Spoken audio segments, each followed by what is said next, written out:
Hello students, कैसे आप सभी लोग। उम्मीद करते हैं कि बहुत अच्छे होंगे। आज हम इस वीडियो में आप सभी को ये बताने वाले हैं कि जो कंपटीशन है, जो कम्पिटेटिव एग्जाम है, लाइक आपका एसएससी हो गया, एनडीए हो गया, एयरफोर्स हो गया, इन सब की आप तैयारी किस तरह से करेंगे।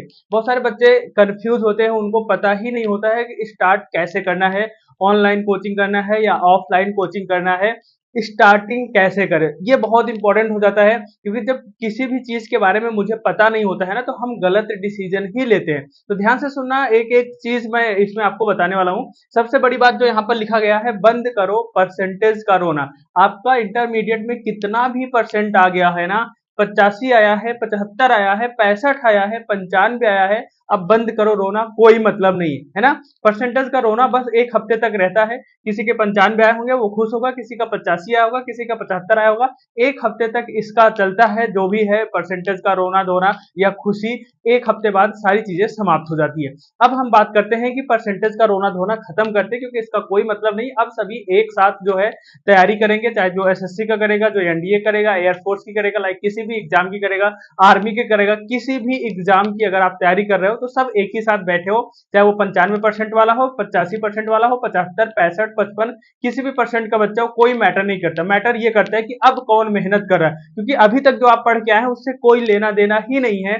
बस उसका इतना फायदा रहेगा कि कोई चीज आपको हो सकता है जल्दी समझ में आ जाए, जिसके परसेंटेज कम आए, या जिन्होंने नहीं पढ़ा है उसको थोड़ा सा टाइम लगे समझ में आने का, लेकिन समझ में आएगा ही आएगा। बस इतना फर्क है। तो जिनके कम परसेंटेज आए हैं वो थोड़ा सा ज्यादा मेहनत कर रहे हैं, क्योंकि जिनके ज्यादा परसेंटेज आए हैं वो थोड़ा सा हवा में रहेंगे कि अरे मेरे तो इतने परसेंटेज आएगा, लेकिन हवा में ज्यादा मत रहना, क्योंकि उस परसेंटेज से कोई भी मतलब आपका नहीं होगा। ये कंपटीशन है, यहाँ पे 85 और 65% में कोई अंतर नहीं होता। 65% वाले की जॉब मिल जाती है, गवर्नमेंट हो जाता है। 85% वाला बेचारा वो परसेंटेज ही लेके घूमा करता है। तो ऐसी गलती मत करना है, इस परसेंटेज से कोई भी मतलब नहीं। अब मेहनत करो। चार सब्जेक्ट होता है, जो मेन आपका होता है, 3 सब्जेक्ट होता है, एक ऑप्शनल होता है, हर एक कंपटीशन में नहीं होता है।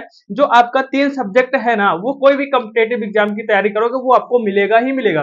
पहला हो जाएगा आपका जीके जीएस, जो हर एक कंपटीशन में पूछा जाता है, इस पे आपको फोकस करना है। दूसरा हो जाएगा रीजनिंग, ये भी हर एक कम्पिटेटिव एग्जाम में पूछा जाता है, इस पर भी आपको बहुत फोकस करना है। 2 सब्जेक्ट ऐसे होंगे जिसपे आपको 100% फोकस करना ही करना है। तीसरा हो जाता है आपका मैथ। मैथ में कुछ बच्चों को मैथ से डर लगता है, जो मैथ बैकग्राउंड के नहीं है, लेकिन हाँ आपको मैथ तो पढ़नी ही पड़ेगी।